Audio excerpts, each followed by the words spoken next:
everyone, welcome to lesson 2 in RAMJB's Fighter Combat School.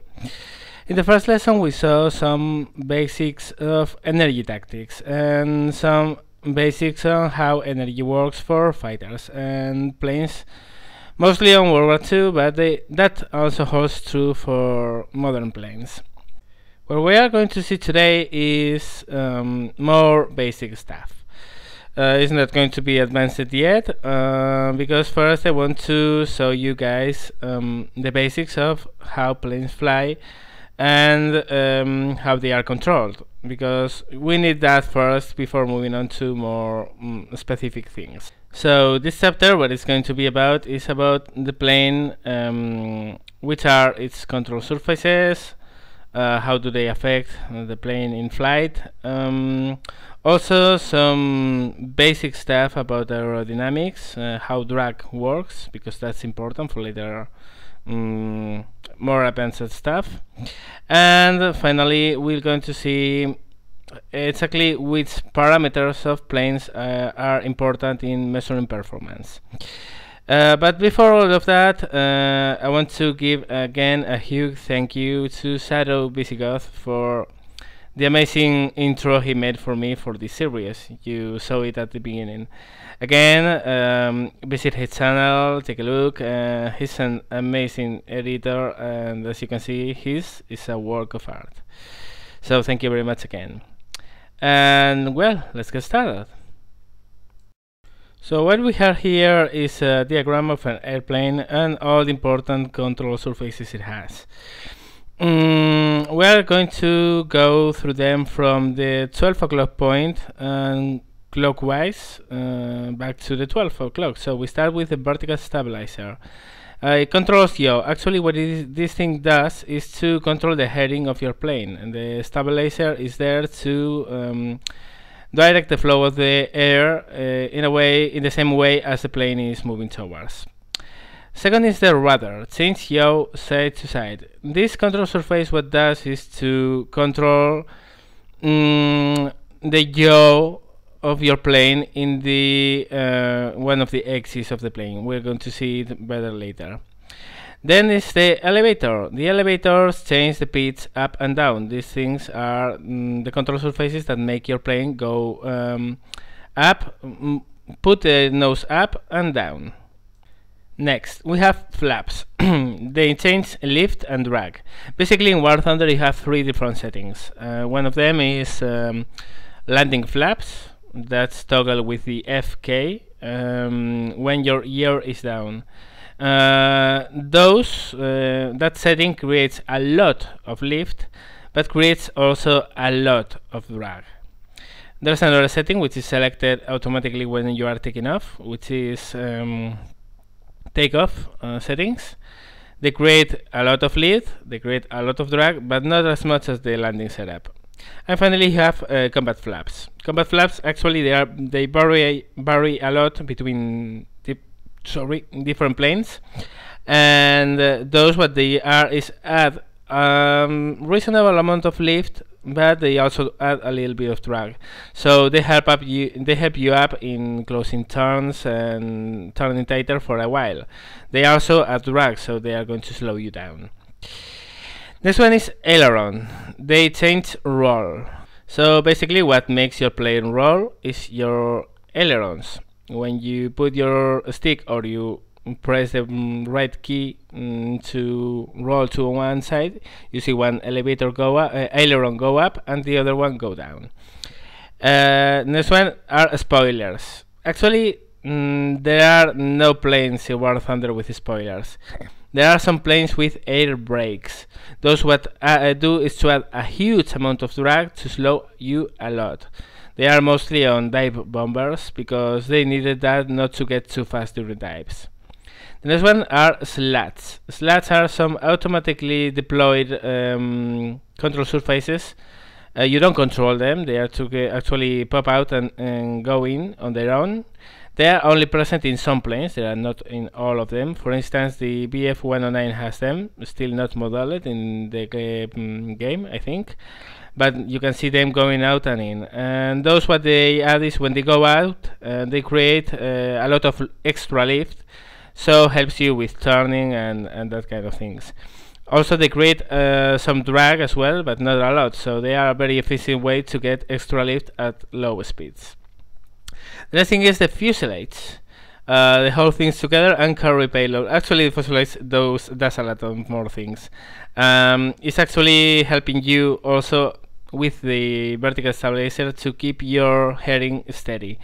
There are some instances of historic planes that when their fuselages were slightly chopped down to accommodate a new cockpit, a bubble cockpit, they had some instability problems in the yaw axis.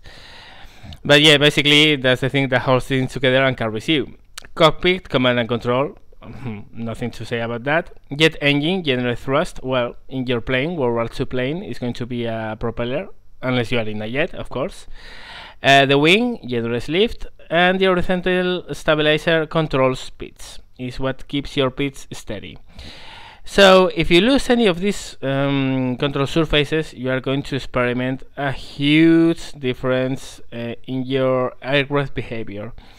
If you have your elevator damaged, for instance, you'll notice that you pitch up and pitch down at a much slower rate until it's totally destroyed, and then you have no control at all in the elevator axis. Same with the rudder, same with the ailerons. The flaps also can get damaged into the game, and if you try to deploy the damaged flaps, you're going to notice that. If you lose a wing, you'll notice the plane is going to roll to the opposite side because one side of the plane is causing a lot more lift than the other. So those are the control surfaces. Now let's see how they work. As you can see, there are three different axes where the plane can move. There's the yaw axis, which in the picture is the zeta. There's the pitch axis, which in the picture is y, and is the roll axis, which in the picture is x. In those three dimensions is how your plane moves, and all control surfaces are very important. Right now you're using a mouse and keyboard for the most part, but if at a later stage you want to move on and get a joystick and rudders, each one of those axes is controlled by one of the inputs from the joystick. Side to side is roll, up and down is pitch, and the rudders control yaw. And they are controlled independently, and right now you're using mouse, it's okay, but they interlinked a lot. It's like flying by wire, so to speak. But you want to know exactly which thing does what. So remember, elevator, pitch, ailerons, roll, and rudder, yaw. Because if you get damage in battle, you want to know exactly which of your plane parameters is going to suffer. If you have a damaged aileron, you want to know that you are going to roll worse, etc., etc. There's nothing more into it than this, actually. But this is very important. Remember, control surfaces control your plane, and you want to learn exactly which one does at a given time. So what we have here now is a little picture of the most important parameters of aircraft performance. Each time you are into a plane, those are the most important things you want to take in mind at the hour of deciding how you are going to fly it. I'm going to repeat something I said in some commentaries and even in some videos. Don't pay attention to in-game performance charts. They are worthless. They are out of date, they are obsolete, and for the most part they are totally wrong. So, well, the problem here is that you are not going to really know how the in-game planes perform. But there's a runabout for that. You can just take a look at the plane you want to fly, go to Wikipedia and take a look at the performance stats presented there. Of course, Wikipedia is not the most reliable source, but for a guide is actually pretty nice. Don't think that's the Bible, because it's not. Wikipedia numbers are Wikipedia numbers, but you can make a mental picture of the plane you are about to fly just by looking at those numbers. So let's see each one of those parameters and what commands, what governs each one of those parameters. First, we have top speed. This is set by your engine power versus your drag. The higher power you have at the same drag, the higher top speed you are going to have. If you have the same engine power but you have more drag, the less your top speed is going to be. It's a balancing act. Also remember, this is going to be important and it's going to be a fundamental part of another of my lessons. Top speed changes with altitude. This is because engine power outputs change also with altitude. There's not the same air pressure at sea level that there is at 5 kilometers up in the atmosphere. So engines change their performances a lot with altitude, and also because with altitude the drag goes down. Actually it does, because the air is less thick, is more thin, and also there's less drag. There are very wide differences of top speed between altitudes. But for now, let's take the idea that top speed is decided by your engine power versus your drag. This is one of the reasons why, for instance, a 4-engine bomber, which has a lot of power, has 4 engines, doesn't have a very big top speed because it has a huge drag. It's a very big plane and it's not the most aerodynamic thing in the world. So it has a lot of drag and the engine power is not enough to compensate for that drag. That's an instance. Second important point, climb rate and acceleration. These are directly linked between each other. Of course, this is going to be summing up. This is meant to be simple so you can understand. There's more things into this that what you are going to see. But to keep things simple and for you to understand, I'm going to let the more complicated thing out. So for those purists who are seeing this, yes, I know there is a lot more stuff going on than just this, but this is the most important and this is the basics. So I'm going with that. Climb rate and acceleration are directly linked. A plane that has a very good sustained climb rate is going to have a very good acceleration. A good instance of it, the BF-109. It has an amazing acceleration, it has a very nice sustained climb rate. What does decide that you have a good acceleration? Well, your engine power versus your weight. It's called power loading. The higher your power loading, so the higher the engine power for a given weight, the better acceleration you have and the better climb rate. The more weight you have for a given power, the lower the power loading, the worse climb rate and acceleration you have. The next thing you want to consider when flying a plane is how well does it turn. Turn times near stall speed. This is very important, near stall speed, because good turners are good turners at slow speeds. At high speeds, there's a very different set of conditions for planes to turn well or bad. But this is to decide the kind of plane you are going to fly. At turn time, to have a good turn time at near stall speed, you want to have a very big wing area, and if possible, as much engine power as you can versus your weight. Wing area versus weight is called wing loading. Engine power versus weight, you saw it, is power loading. The lower the wing loading and the higher the power loading, the best your turn time at slow speeds are going to be. Next thing you want to see in a plane is how does it dive and how does it zoom. This we saw it in the previous lesson. This is decided by your weight versus your drag. The lower the drag, the better you are going to dive and zoom. The higher your weight for a given drag, the better you are going to dive and zoom. So to have a very nice boom and zoomer, you want to have a heavy plane with the better aerodynamics possible. Of course, there are some planes that are lighter but have very nice aerodynamics too, and they are good boom and zoomers as a result. For instance, the P-39, the Aero Cobra, is not a very heavy plane, but it's a good boom and zoomer. And finally, you want to take a look at the weapons you have at your disposal. If you have cannons, you know you have a very heavy hit at snapshots. Snapshots are just split-second hits, just individual hits. If you have machine guns, what you are good is at tracking shots. Tracking shots is keeping your aim steady over the enemy plane as you pound him with rounds.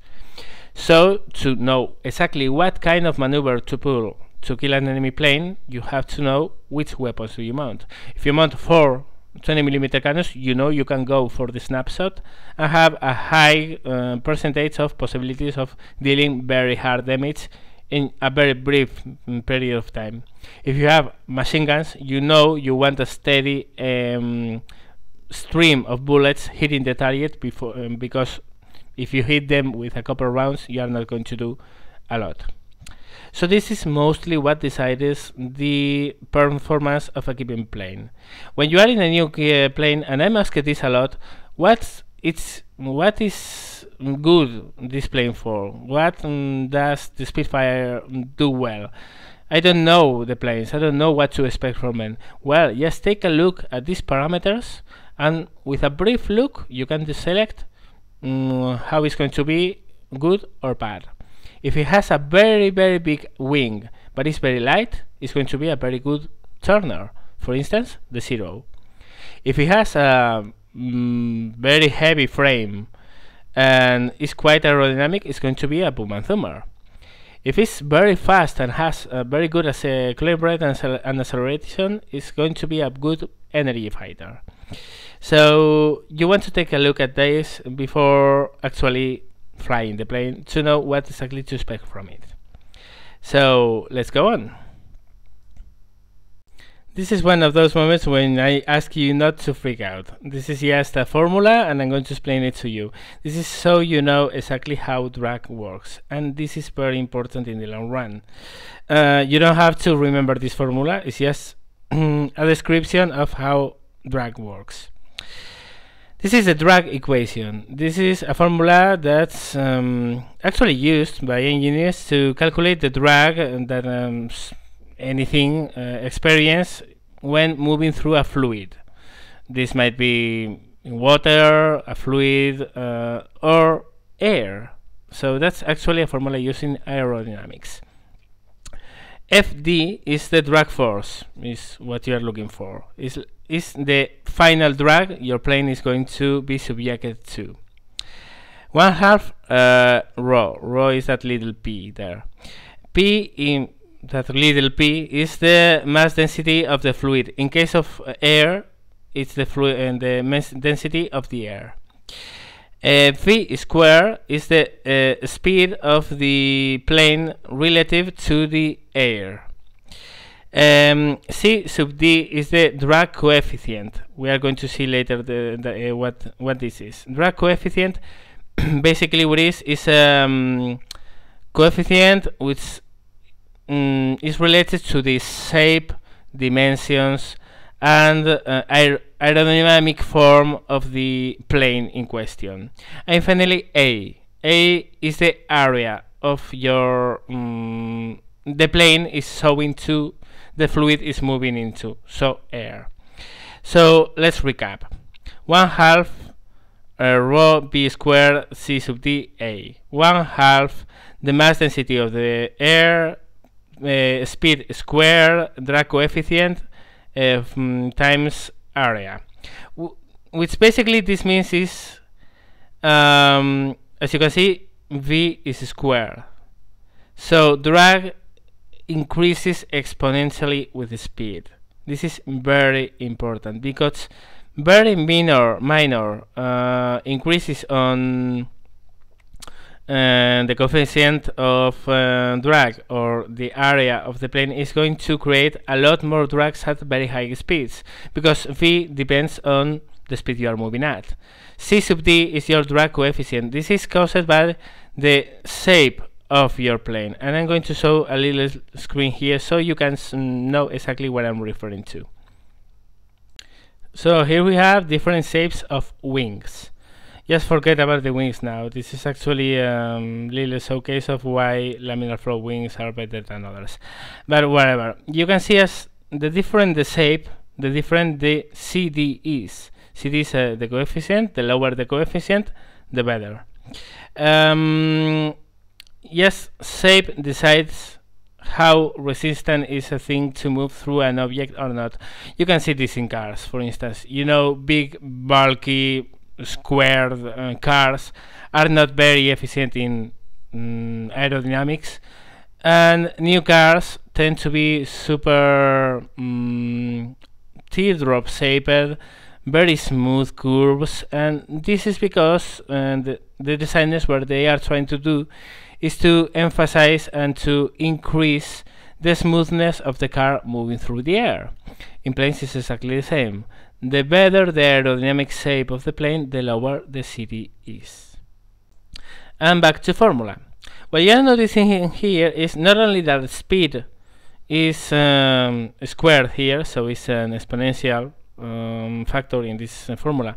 You can see as well that very big planes, which is shown in the A, which is area, planes with a huge frontal area can have a very small force created by drag if their CD is very small.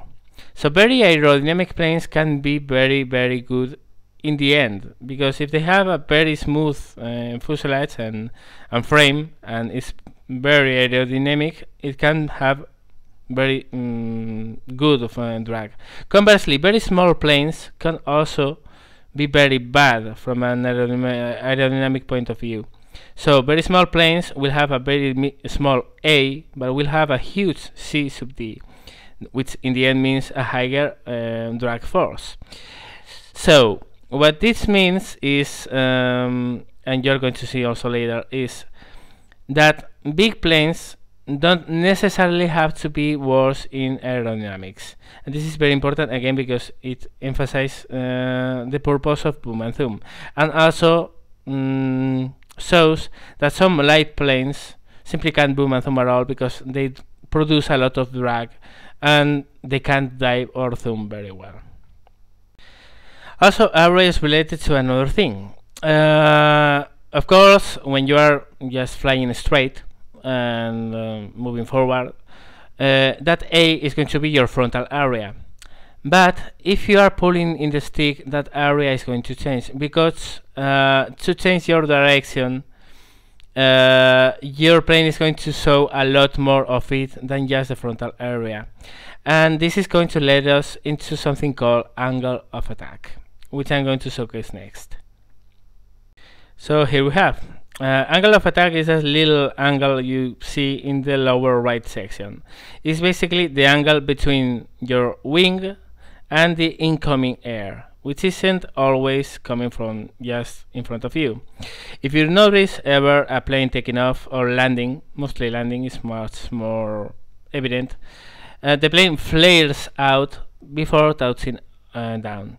Why does a plane flare before touching down? First of all, it presents a much bigger area to the air. So the wing and the fuselage, because it's tilted upwards and presents a much higher area to the air, is acting as a huge air brake. So it helps braking the aircraft. And secondly, because when you increase your angle of attack, your lift increases. Why? Because you are going to see this in this diagram. Here it is.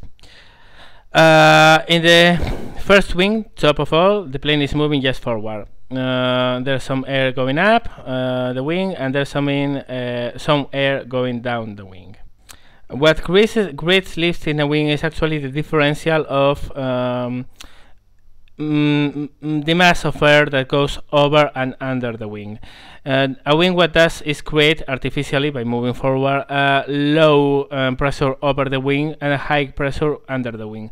So the wing tends to go up, and everything attached to the wing also tends to go up. That's lift. If you increase the angle of attack, what you're doing is basically to pour more air under your wing. So you are increasing the mass of air that's under your wing. You are increasing the pressure under your wing, and you are lowering the pressure over your wing. So there's more lift. The trade-off is that at high angles of attack, you have more drag. So you are presenting more of a frontal area to the advance, as you saw in the equation, that causes a lot of drag, but in exchange you are causing a lot more lift.